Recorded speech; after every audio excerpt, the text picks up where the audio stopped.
ada konveksi, ada juga radiasi. Kira-kira itu apa ya?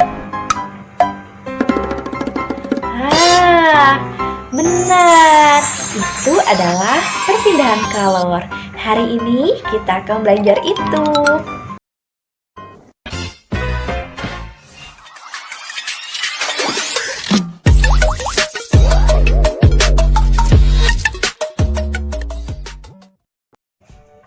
Assalamualaikum warahmatullahi wabarakatuh.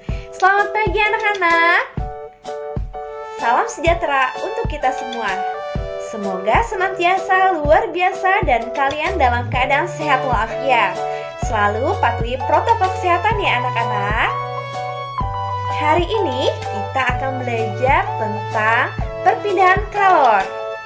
Kalian sudah dipersiapkan alat dan bahannya?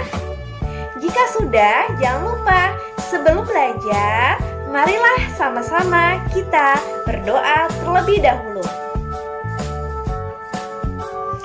Disimak baik-baik ya video yang akan Ibu berikan. Halo anak-anak, kali ini kita akan belajar tentang panas dan perpindahannya. Kita akan belajar tentang apa itu panas dan macam-macam perpindahan panas, yaitu konduksi, konveksi, dan radiasi. Panas atau juga disebut kalor adalah energi yang dapat berpindah dari satu benda ke benda lain karena perbedaan suhu. Energi panas akan berpindah dari suhu tinggi ke suhu yang lebih rendah.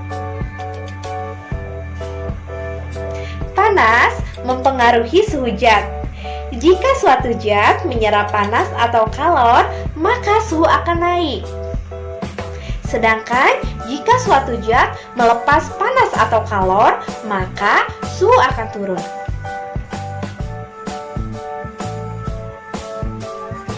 Benda yang mudah dan cepat menghantarkan panas disebut dengan konduktor. Pada umumnya, konduktor berupa logam, misalnya besi, aluminium, dan tembaga. Sedangkan benda yang sulit dan lambat menghantarkan panas disebut dengan isolator. Beberapa contoh isolator antara lain kayu, plastik, dan karet.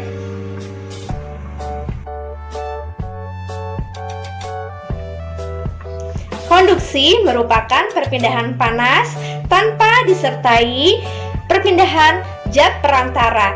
Jadi, perpindahan panas secara konduksi hanya energi panas saja yang berpindah tanpa disertai dengan partikel zat perantara. Perpindahan panas secara konduksi terjadi pada zat padat. Perpindahan panas secara konduksi juga disebut sebagai perpindahan panas melalui hantaran. Contoh peristiwa konduksi adalah ketika kita memanaskan batang logam. Walaupun hanya salah satu ujung dari besi yang dipanaskan, tetapi panasnya akan menyebar ke seluruh bagian besi sampai ke ujung yang tidak ikut dipanaskan sama sekali. Hal tersebut menunjukkan panas berpindah dengan perantara besi. Contoh lain, peristiwa konduksi dalam kehidupan sehari-hari antara lain setrika listrik. Setrika listrik akan memindahkan panas dari sumber panas yang berasal dari energi listrik ke pakaian. Panas berpindah melalui bagian logam yang merupakan konduktor. Mengaduk kopi panas dengan sendok logam, maka panas akan berpindah dari air ke seluruh bagian sendok. Memanaskan mentega. Panas dari api akan berpindah ke mentega melalui wajan yang terbuat dari logam.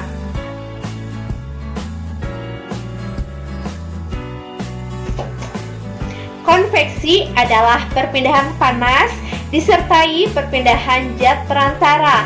Pada perpindahan panas secara konveksi, tidak hanya energi panas yang berpindah, namun disertai dengan perpindahan partikel zat perantara. Perpindahan panas secara konveksi terjadi pada zat cair dan zat gas. Perpindahan panas secara konveksi juga disebut sebagai perpindahan panas secara aliran. Perpindahan panas secara konveksi dapat kita lihat pada saat memasak air.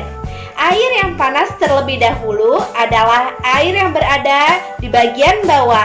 Kemudian, air yang panas tersebut akan naik. Sedangkan air di atas yang masih dingin akan turun. Begitu seterusnya, peristiwa konveksi terjadi selama proses memasak air. Selain merebus air, peristiwa perpindahan panas secara konveksi antara lain asap cerobong pabrik yang membumbung tinggi, terjadinya angin darat dan angin laut, gerakan balon udara,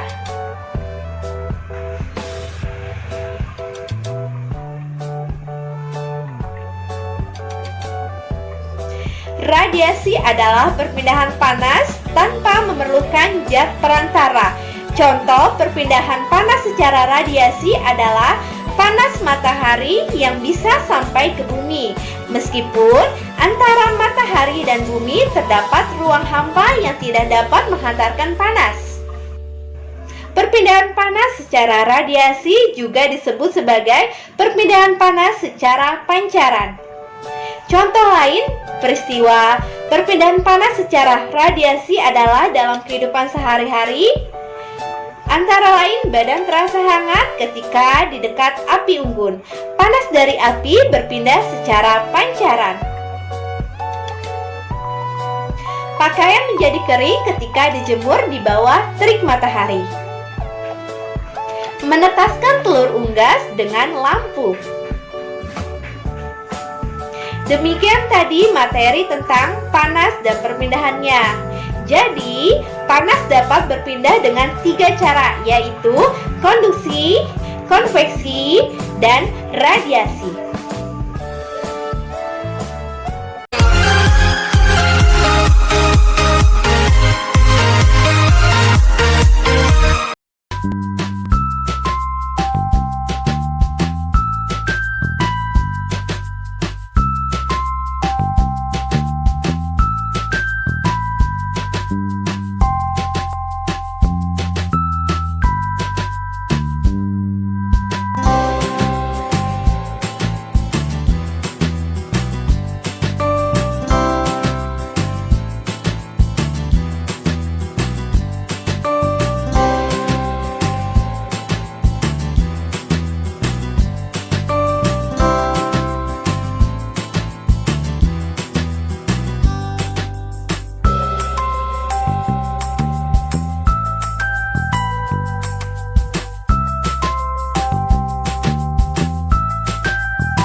Bagaimana anak-anak?